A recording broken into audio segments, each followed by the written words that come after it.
Hello students, welcome to all about civil. आज हम एक नया सब्जेक्ट शुरू करेंगे जो है concrete technology. Side by side हम एनवायरमेंटल स्टडीज़ और स्ट्रक्चरल मैकेनिक्स पढ़ रहे हैं। स्ट्रक्चरल मैकेनिक्स की वीडियोस रेगुलर रहेंगी और एनवायरमेंटल स्टडीज़ हम थोड़ा सा रोक रहे हैं अभी, क्योंकि वहाँ पर सिर्फ एक यूनिट बची है और एक यूनिट का कुछ पोर्शन बचा है, तो वो हम बाद में कवर कर लेंगे। एक दूसरा इम्पॉर्टेंट सब्जेक्ट है कंक्रीट टेक्नोलॉजी, तो अब हम ये सब्जेक्ट शुरू कर रहे हैं। तो कंक्रीट टेक्नोलॉजी में आपने वर्ड सुना होगा कंक्रीट। तो कंक्रीट जैसे फेमस हो रहा है कि कंक्रीट का जंगल या फिर कंक्रीट स्ट्रक्चर्स। तो कंक्रीट क्या होता है? जो भी सीमेंट, सैंड, वाटर, इन सब को मिला के मोर्टार बनता है। तो जब ये हार्ड हो जाता है तो उस हार्ड स्ट्रक्चर को हम कंक्रीट बोलते हैं। तो जितना भी स्ट्रक्चर है, चाहे वो बीम हो, चाहे वो स्लैब्स हो, तो ये सब कंक्रीट के होते हैं। तो उन स्ट्रक्चर को हम कंक्रीट के स्ट्रक्चर्स बोलते हैं। तो इस सब्जेक्ट में हम स्टडी करेंगे जो भी कंक्रीट है उससे रिलेटेड टेक्नोलॉजीज़ क्या क्या है, यानी कि कंक्रीट टेक्नोलॉजी कि कंक्रीट क्या होता है, अलग अलग जैसे टाइप्स हुए, फिर उसमें किस रेशो में हम क्या मिक्स करते हैं, फाइन एग्रीगेट, कोर्स एग्रीगेट, ये सब क्या होता है, यानी कि बेसिकली कंक्रीट क्या है, ये सब भी स्टडी करेंगे। साथ में कंक्रीट टेक्नोलॉजी यानी कि कंक्रीट में जो टेक्नोलॉजीज़ यूज़ हो रही हैं, कि कोई भी स्ट्रक्चर बनाने के लिए जितनी भी टेक्नोलॉजीज़ हम यूज़ कर रहे हैं वो सब हम कंक्रीट टेक्नोलॉजी में पढ़ेंगे। तो कंक्रीट टेक्नोलॉजी में देखो, सबसे पहले तो हम पढ़ेंगे कि मिक्सिंग क्या होता है। Mixing, transporting, placing, compacting, finishing and curing of concrete. तो ये सब चीज़ें जब भी किसी साइट पर हम रहते हैं तो वहाँ पर मिक्सिंग होती है, और फिर ट्रांसपोर्ट करते हैं हम उसको, फिर प्लेस करते हैं और कॉम्पैक्ट कराते हैं, फिर फिनिशिंग करते हैं। तो ये सब जितने भी प्रोसेस है, तो ये क्या क्या प्रोसेसेस हैं, इनका मतलब क्या है और किस टाइप से हम इन प्रोसेस को करवाते हैं, ये सब चीज़ें। और साथ में इन फंक्शंस के साथ में हम पढ़ते हैं कि कंक्रीट के इंग्रेडिएंट्स क्या क्या होते हैं और उनकी प्रॉपर्टीज़ क्या हैं। फिर साथ में अगर कंक्रीट की स्टडी हम कर रहे हैं तो प्लास्टिक जब रहेगा तो क्या होगा, प्लास्टिक यानी कि उसकी शेप को हम चेंज कर सकते हैं। जैसे जब हम कंक्रीट बनाते हैं, एक तो वो टाइम है जहाँ पर कंक्रीट हम बना रहे हैं, तो उसको जिस शेप में हम लाना चाहते हैं हम उसको चेंज कर सकते हैं। तो ये कंक्रीट हुआ एक टाइप का। एक होता है हार्डनिंग स्टेज, जहाँ पर हमने कंक्रीट जिस स्ट्रक्चर में अगर हमें बीम बनाना है या फिर कॉलम बनाना है तो हमने वो स्ट्रक्चर बना दिया और वो हार्ड हो चुका है। जैसे आप देखते हैं, जैसे कोई भी कंस्ट्रक्शन चलता है तो हम जैसे मसाला बोलते हो ना, आप नॉर्मल लैंग्वेज में मसाला बोलते हैं, मसाला डाल दिया, फिर जब वो हार्ड हो जाता है तो उसकी शेप परफेक्ट हो जाती है, उसके बाद उस शेप में कोई भी चेंज नहीं आता है। तो ये हार्ड एंड स्टेज होती है। फिर साथ में वाटर सीमेंट रेशो, कि वाटर और सीमेंट के क्या क्या रेशो होते हैं। वर्केबिलिटी क्या होता है, वर्केबिलिटी के लिए बहुत सारे टेस्ट परफॉर्म कराते हैं, तो वो सब चीज़ें कि वर्केबिलिटी का क्या मतलब है और हम कंक्रीट टेक्नोलॉजी में उसको क्यों पढ़ रहे हैं। साथ में प्रोपोर्शनिंग पढ़ेंगे कि नॉर्मल कंक्रीट अगर होगा तो उसके लिए प्रोपोर्शनिंग, प्रोपोर्शनिंग मतलब कि कौन सी चीज़ हम कितने अमाउंट में डालते हैं। जैसे सीमेंट हुआ या फिर जैसे वाटर हुआ, ये फाइन एग्रीगेट या कोर्स एग्रीगेट। तो ये हम ऐसा नहीं है कि कितनी भी अमाउंट में, अगर हमारे पास पानी का टैंकर है तो हम पानी पानी भर देंगे, ऐसा नहीं होता है। हर एक चीज़ की हमारे पास वैल्यू फिक्स होती है, एक प्रपोर्शन हमें डिसाइड कर कर रखना होता है, तो उस प्रपोर्शन के अकॉर्डिंग ही हम चीज़ों को मिक्स करते हैं। तो कितना हमें प्रपोर्शन रखना है, ये सब चीज़ें, और जॉइंट्स कितने होते हैं कंक्रीट में, तो ये सब चीज़ें हम कंक्रीट टेक्नोलॉजी में पढ़ेंगे। तो देख लेते हैं हम क्या क्या पढ़ने वाले हैं, यूनिट्स का इंट्रोडक्शन, जिससे हमें आइडिया हो जाएगा कि जब हम कंक्रीट टेक्नोलॉजी पढ़ रहे हैं तो अभी हम किस स्टेज पर हैं और हमें क्या क्या चीज़ें पढ़नी है, और कंक्रीट टेक्नोलॉजी जब हम सब्जेक्ट पूरा पढ़ लेंगे तो हमें किन किन चीज़ों की नॉलेज हो जाएगी। सिविल में सब ऐसे सब्जेक्ट्स हैं कि आपको लर्न नहीं करना है, आपको समझना है। प्रैक्टिकल चीज़ों से रिलेट करके जितना ज़्यादा समझोगे उतना ज़्यादा चीज़ें क्लियर हो जाएंगी। क्योंकि अगर ये सब याद करते रहोगे कि कंक्रीट कितने टाइप का है, कौन सा टेस्ट कब परफॉर्म कराते हैं, कैसे कर रहे हैं, तो आपको दिक्कत हो जाएगी। जबकि अगर आप समझ के प्रैक्टिकली करोगे, तुरंत साइट पर प्रॉब्लम देखोगे, सोचोगे अच्छा इसका हम ऐसे ऐसे सॉल्यूशन फाइंड कर सकते हैं, तो आप अच्छी इंजीनियर बनोगे। तो चीज़ों को समझ के चलना, क्योंकि साइट पे ऐसा नहीं है कि अगर आपने 2 क्वेश्चन किसी टॉपिक से रिलेटेड किए हैं तो जब आप साइट पे हो तो वही 2 प्रॉब्लम आएंगी, उनके अलावा कोई प्रॉब्लम नहीं आएगी। प्रॉब्लम साइट पर कुछ भी आ सकती है। तो हमें जितना नॉलेज है सबको यूज़ करके उसका सॉल्यूशन ढूंढना होगा। तो इसलिए जितना ज़्यादा सब्जेक्ट को समझ के चलोगे उतना आसानी रहेगी और उतना ज़्यादा आपकी नॉलेज बढ़ेगी और जॉब आसानी से लग जाएगी। तो देखो क्या क्या पढ़ने वाले हैं हम। देखो सबसे पहली यूनिट है इंट्रोडक्शन। तो इंट्रोडक्शन हम हर एक यूनिट में कोई भी सब्जेक्ट पढ़ते हैं तो हमें इंट्रोडक्शन पढ़ना बहुत ही ज़रूरी है। इंट्रोडक्शन में हम सब्जेक्ट के बारे में पढ़ते हैं और बेसिक डेफिनेशन जो किसी भी सब्जेक्ट से रिलेटेड हो सकती हैं वो हम पढ़ते हैं। जैसे हमने एनवायरमेंटल स्टडीज़ में एनवायरनमेंट के बारे में पढ़ा है, स्ट्रक्चरल मैकेनिक्स में स्ट्रक्चर के बारे में और मैकेनिक्स के बारे में कि किसी भी बॉडी में हम क्या स्टडी करेंगे, तो वो सब हमने इंट्रोडक्शन में कवर किया था। तो सेम चीज़ हम यहाँ पर कवर करेंगे इंट्रोडक्शन में। यहाँ पर हम देखेंगे डेफिनेशन ऑफ कंक्रीट कि कंक्रीट क्या होता है, साथ में properties of concrete, uses of concrete in comparison to other building materials, advantages and disadvantages of concrete, यानी कि बेसिक समझेंगे कि कंक्रीट क्या होता है, फिर इस कंक्रीट की क्या क्या प्रॉपर्टीज़ हैं। जैसे जिसकी ज़्यादा प्रॉपर्टीज़ होती हैं, अच्छी प्रॉपर्टीज़ होती हैं, हम उस चीज़ को यूज़ करते हैं। जैसे अब हमने घर में एलपीजी यूज़ करना शुरू कर दिया। पहले हम चूल्हे पे रोटी बनाते थे, अब हमें ज़्यादा फ़ायदा लगा कि हमें शुरुआत में तैयारी करने की आवश्यकता नहीं है, हम सीधा फ्लेम ऑन करके खाना बना सकते हैं। तो अब उसकी प्रॉपर्टी वैसी थी तो हमें लगा कि ये चीज़ ज़्यादा सूटेबल रहेगी, तो हमने यूज़ करना शुरू किया। तो यहाँ पर पढ़ेंगे कि कंक्रीट में ऐसी क्या बात थी कि हमने और चीज़ें छोड़कर कंक्रीट को चूज़ किया। फिर कंक्रीट के बारे में पढ़ेंगे कि कंक्रीट और दूसरे बिल्डिंग मटेरियल्स कैसे हैं, यानी कि कंक्रीट अगर बेहतर है तो कंक्रीट बेहतर क्यों है, और इसके साथ जो दूसरे बिल्डिंग मटेरियल्स हैं उनके बारे में भी हम थोड़ा सा स्टडी करेंगे। फिर इसके बाद हम पढ़ेंगे advantages and disadvantages of concrete, यानी कि क्या क्या कंक्रीट के एडवांटेज है और क्या क्या डिसएडवांटेज है। अब हर चीज़ के पॉजिटिव पॉइंट्स भी होते हैं और हर चीज़ के नेगेटिव भी होते हैं। तो कंक्रीट के बारे में पढ़ेंगे कि कंक्रीट कहाँ कहाँ पर यूज़फुल है और क्या क्या उसके पॉजिटिव पॉइंट्स हैं, और फिर पढ़ेंगे नेगेटिव पॉइंट क्या क्या है और क्या क्या उसके डिसएडवांटेज हैं। तो हम ये सब टॉपिक कवर करेंगे यूनिट 1 इंट्रोडक्शन में। इसके बाद है हमारे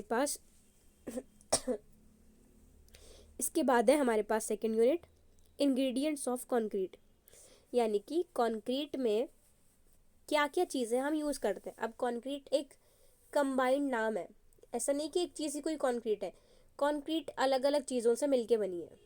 जैसे सिविल इंजीनियरिंग में बहुत सारे सब्जेक्ट्स हैं, सॉइल मैकेनिक्स हुआ, स्ट्रक्चरल मैकेनिक्स हुआ, एनवायरमेंटल स्टडीज़ हुआ, और अलग अलग सब्जेक्ट्स हैं। जब हम पूरा पढ़ते हैं तो उसको हम सिविल इंजीनियरिंग बोलते हैं। तो सेम चीज़ जैसे यहाँ पर कंक्रीट है तो कंक्रीट में अलग अलग चीज़ें अलग अलग अमाउंट में रहती हैं। जैसे सीमेंट रहता है, एग्रीगेट रहता है, वाटर रहता है, कोर्स एग्रीगेट रहता है और एड मिक्सचर्स होते हैं। तो ये सब चीज़ें जब हम मिक्स कर देते हैं तो जो कॉमन नाम आता है, मिला के जो चीज़ बनती है, उसको हम कंक्रीट बोलते हैं। तो ये सब पढ़ेंगे कि कंक्रीट के अंदर क्या क्या चीज़ें होती हैं। तो कंक्रीट में सीमेंट पढ़ेंगे सबसे पहला, क्योंकि मेन चीज़ सीमेंट है, सीमेंट बहुत ज़्यादा स्ट्रेंथ देता है। तो सीमेंट के बारे में पढ़ेंगे और सीमेंट की क्या क्या फिजिकल प्रॉपर्टीज़ होती हैं और कौन कौन से टाइप के सीमेंट होते हैं IS कोड के अकॉर्डिंग। ऐसा नहीं होता कि एक अंबुजा सीमेंट है, एक बिरला सीमेंट है, एक कोई और सीमेंट है, वो ब्रांड के नेम है।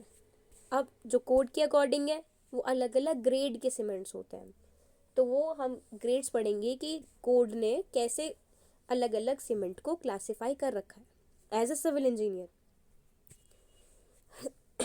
तो वो अलग अलग ग्रेड के कंक्रीट अलग अलग चीज़ों में यूज़ होते हैं। जैसे एक हमें ब्रिज बनाना है जहाँ पर पानी का फ्लो बहुत ज़्यादा है, तो वहाँ पिलर बनाने के लिए जो सीमेंट यूज़ होगा उसका ग्रेड कुछ और होगा।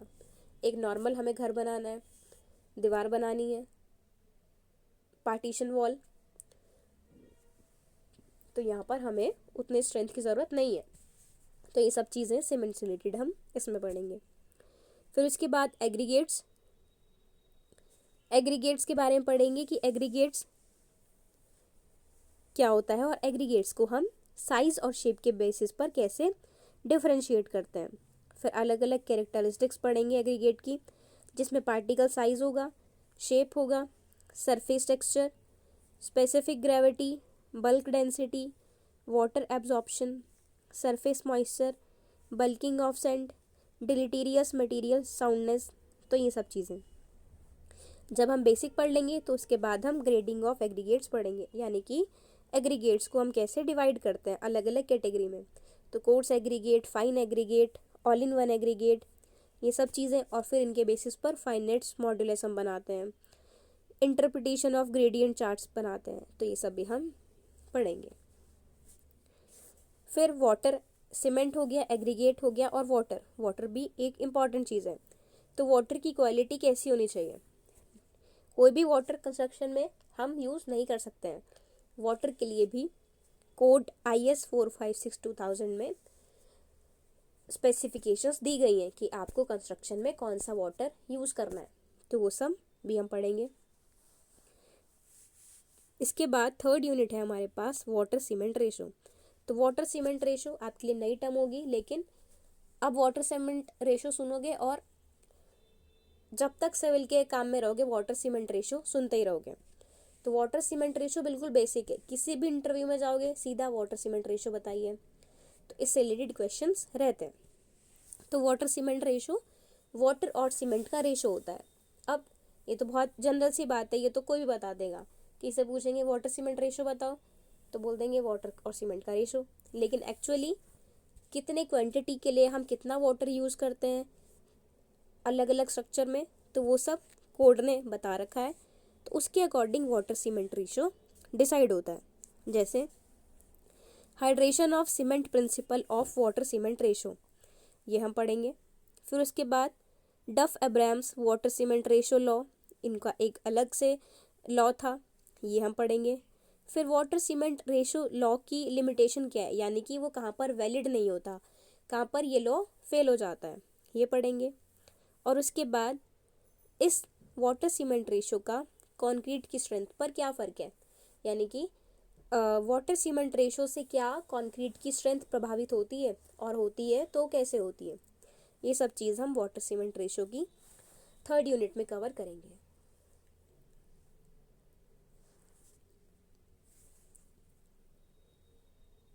इसके बाद नेक्स्ट फोर्थ है properties of concrete.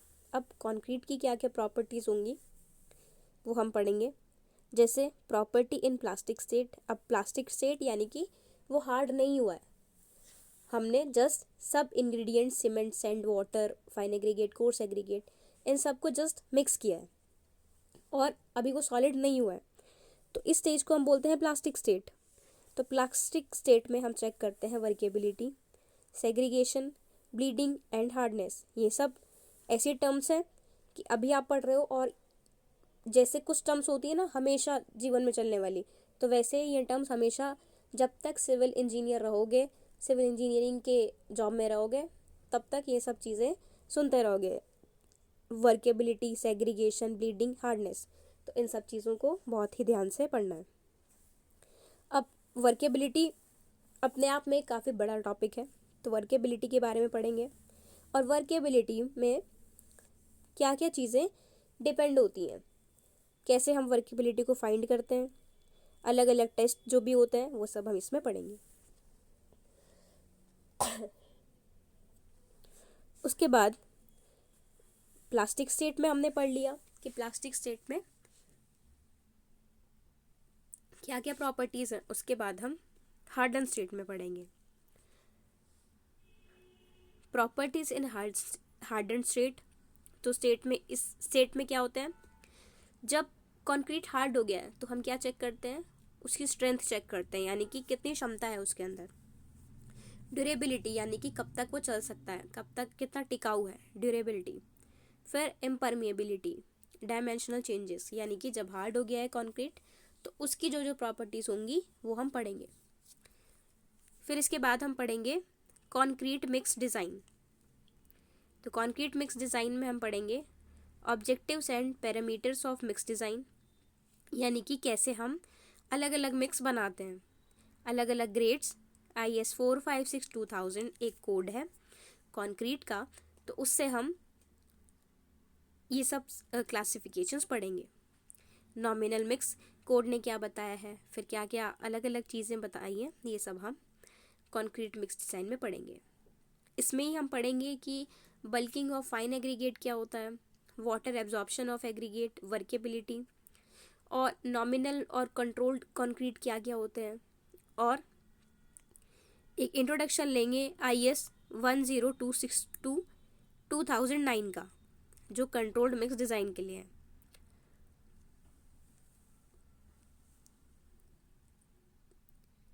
Mix design problems concrete की भी हम इसी में ही पढ़ेंगे। तो ये सब चीज़ें हम कवर करेंगे कंक्रीट मिक्स डिज़ाइन में।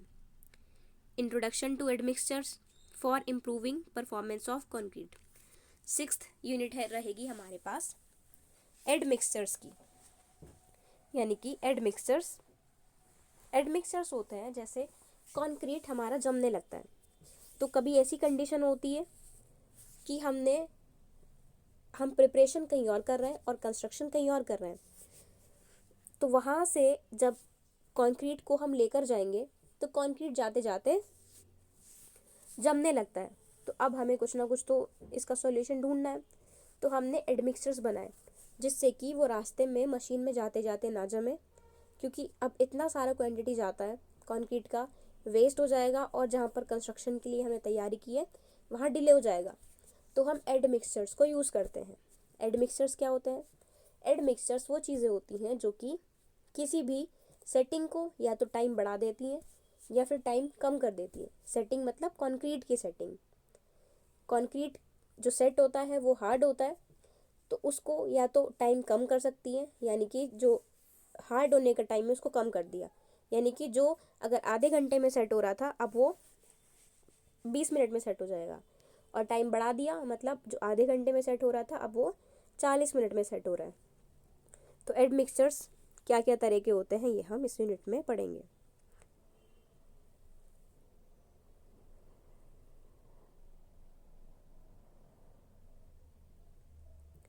इसके बाद है 7th यूनिट।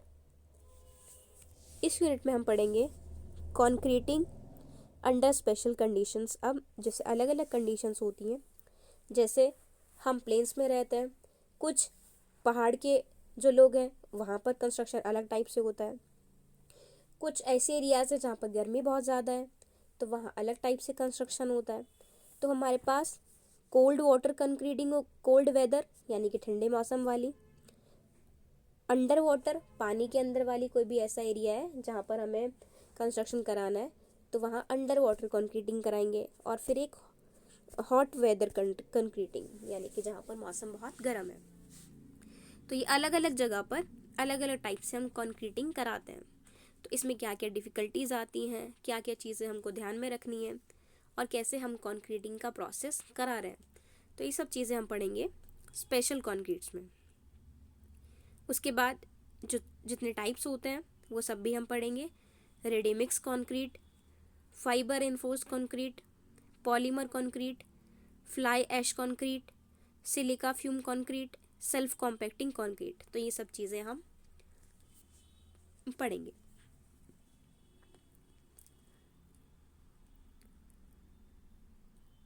इसके बाद 8 में हम पढ़ेंगे कॉन्क्रीटिंग ऑपरेशंस, यानी कि कैसे हम कॉन्क्रीटिंग करते हैं। अब स्टोरिंग ऑफ सीमेंट। अब सीमेंट आपने देखा होगा कि एक टाइम के बाद सीमेंट एक्सपायर हो जाता है, तो हमें टाइमली उसको यूज़ भी करना है। तो हम इसमें पढ़ेंगे कि कैसे हम सीमेंट को स्टोर करते हैं, यानी कि कैसे का मतलब क्या टेम्परेचर रखते हैं, कैसे वहाँ पर सिस्टम रखते हैं, तो ये सब हम इसमें पढ़ेंगे। फिर हम साइट पर कैसे रखते हैं सीमेंट को, इसको देखेंगे। फिर effect of storage on strength of cement, कि कैसे हम सीमेंट की स्ट्रेंथ को टेस्ट करते हैं। Determination of water house warehouse capacity for storage of cement, यानी कि हम कैसे कैपेसिटी को फाइंड करते हैं कि कितना सीमेंट हम स्टोर कर सकते हैं। क्योंकि आपको पता है जैसे ही हम पानी मिक्स करते हैं तो सीमेंट सेट होना शुरू हो जाता है, हार्ड होना स्टार्ट हो जाता है, तो उसको हमें बहुत ही केयरफुली रखना पड़ता है। तो उसके बाद हम पढ़ेंगे स्टोरिंग ऑफ एग्रीगेशन, कैसे हम एग्रीगेट्स को रखते हैं साइट पर। उसके बाद बैचिंग, अलग अलग बैच बनाना, यानी कि ये भी टॉपिक पूरा डिस्कस करेंगे कि कैसे हम सीमेंट को रख रहे हैं, बैचिंग उसकी कैसे कर रहे हैं, एग्रीगेट को कैसे बैच कर रहे हैं। वॉल्यूम और वेट के बेसिस पर एक छोटी कंस्ट्रक्शन होती है, एक बड़ी कंस्ट्रक्शन, तो छोटे में हम 1 बाल्टी 2 बाल्टी इसके अकॉर्डिंग हम मेजरमेंट कर लेते हैं, और जो बड़ी कंस्ट्रक्शन होती है वहाँ पर हम वेट के अकॉर्डिंग मेजरमेंट करते हैं। उसके बाद मिक्सिंग।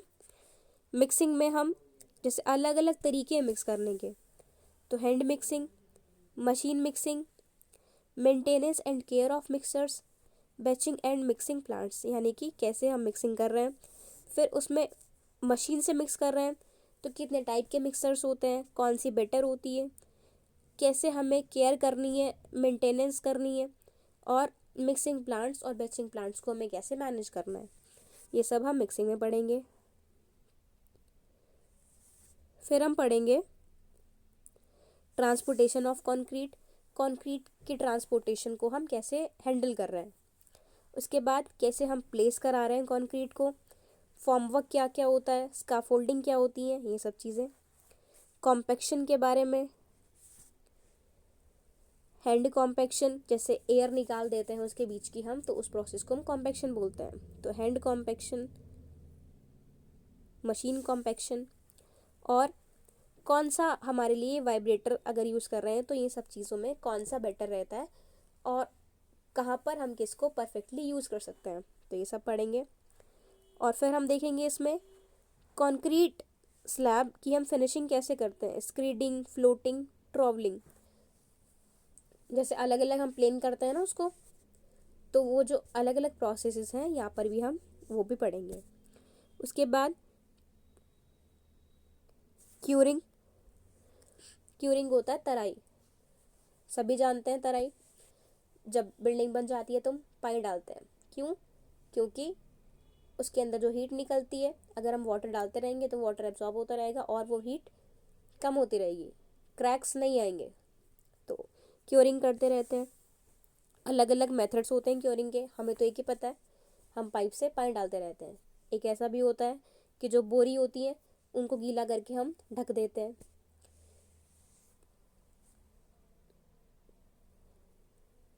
स्टीम क्यूरिंग होती है, केमिकल क्यूरिंग होती है, तो ये सब भी अलग अलग क्यूरिंग भी होती है, क्यूरिंग के बारे में पढ़ेंगे। उसके बाद जॉइंटिंग, अब कंक्रीट के अंदर अलग अलग जॉइंट्स होते हैं, तो उन जॉइंट्स के बाद जॉइंट्स के बारे में पढ़ेंगे, कहाँ पर हमें जॉइंट बनाना है।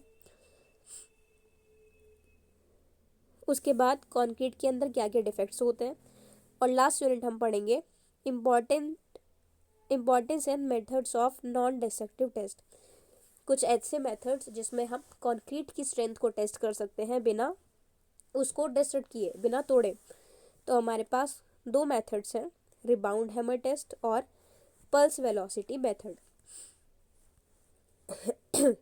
तो आप ये सिलेबस का स्क्रीनशॉट ले लो।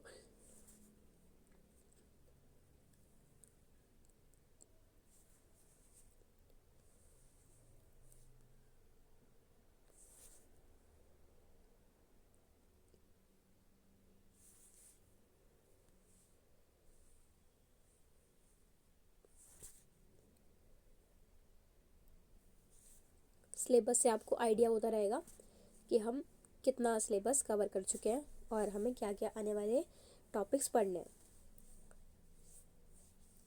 तो स्टार्ट करते हैं ये सब्जेक्ट नेक्स्ट वीडियो में। Thank you.